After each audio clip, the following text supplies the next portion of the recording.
नमस्कार दोस्तों, होप आप सब अच्छे होंगे। कल निफ्टी 24,008 पे बंद हुआ। निफ्टी बैंक 53,595 पे बंद हुआ। बहुत सारे सेक्टोरल इंडाइसेस रेड में बंद हुए। हमने देखा इस हफ्ते में भारत पाकिस्तान के बीच में जो तनाव बढ़ा है, इसकी वजह से हमारे जो डिफेंस सेक्टर के जो स्टॉक्स थे उनमें बढ़त दिखाई दी। फ्री ट्रेड एग्रीमेंट जो इंडिया और यूके के बीच में हुआ है, उसकी वजह से टेक्सटाइल शेयरों में हमें तेजी दिखाई दी। तो दोस्तों, हमने अगर पिछले कुछ इंडिया और पाकिस्तान के बीच का जो वॉर हुआ था, उसके बीच में इंडियन मार्केट में क्या हुआ था, ये अगर डाटा देखा तो हमें पता चलता है कि इंडियन मार्केट पे बहुत कुछ असर नहीं हुआ था। तो इसको देखते हुए और इंडिया के मैक्रो को देखते हुए हम रिटेलर्स को कुछ गलतियां जो है वो अवॉइड करनी है।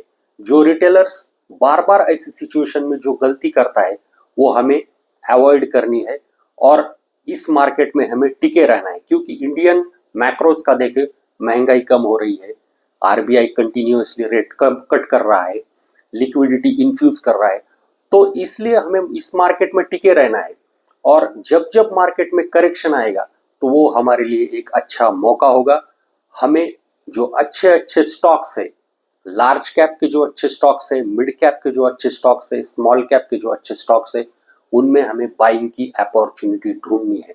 अभी भी कुछ कुछ अच्छे शेयरों में 30% 40% करेक्शन आ गया है, उनके फंडामेंटल में कोई चेंज नहीं है, फिर भी मार्केट के साथ करेक्शन के साथ वो गिरे हैं और उनमें ज्यादा सेलिंग हुई है। ऐसे स्टॉक्स को ढूंढ के हमें उनमें इन्वेस्टमेंट करना है और हमारा एक पोर्टफोलियो क्रिएट करना है अगले 2 से 3 साल के लिए, लॉन्ग टर्म का व्यू लेके।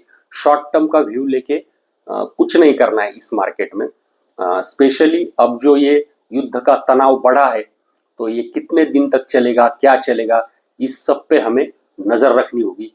एफआईआई क्या करते हैं, बाइंग करते हैं या सेलिंग करते हैं, वो भी हमें देखना होगा। एफआईआई जब भी बाइंग करते हैं तो वो प्रोबेबली लार्ज कैप स्टॉक्स में बाइंग करते हैं, तो उसकी तरफ भी हमें ध्यान देना है। और रिटेलर्स जो बार बार गलती करता है, वो पैनिक में सेल करता है और यूफोरिया में बाय करता है, वो गलती हमें अवॉइड करनी है। अच्छे स्टॉक्स में हमें करेक्शन में जरूर और जरूर इन्वेस्ट करना है। कुछ बातें हालांकि भारत के दृष्टिकोण से इतनी अच्छी नहीं हुई है, जैसे पाकिस्तान को आईएमएफ ने लोन दिया, कुछ देश उनको मदद कर रहे हैं, ये बातें हमारे भारत के हित में नहीं है। कुछ देशों ने पहले हमारे साथ खड़ा रहने का स्टैंड लिया था, लेकिन अब वो कुछ अलग तरह की बातें कर रहे हैं। तो दोस्तों, इनमें हमें डरने की और कुछ भी जरूरत नहीं, आवश्यकता नहीं है। भारतीय जो आर्मी है वो बहुत स्ट्रांग है। हमारे पास जो टेक्नोलॉजी है वो इंडिया मेड टेक्नोलॉजी है और हमने देखा है कि जो हमारे पड़ोसी मुल्क के पास जो टेक्नोलॉजी थी, जो बहुत सारी बड़ी बड़ी कंट्रीज ने उन्हें दी थी, उनको भी हमारी मेड इन इंडिया टेक्नोलॉजी ने उद्ध्वस्त कर दिया है। तो हमें डरने की जरूरत नहीं है, हमें सिर्फ खुद पर विश्वास रखना है और हमारे आर्मी के साथ, हमारे देश के साथ हमें आज खड़ा रहने की जरूरत है और स्टॉक मार्केट में हमें इन्वेस्टेड रहना है।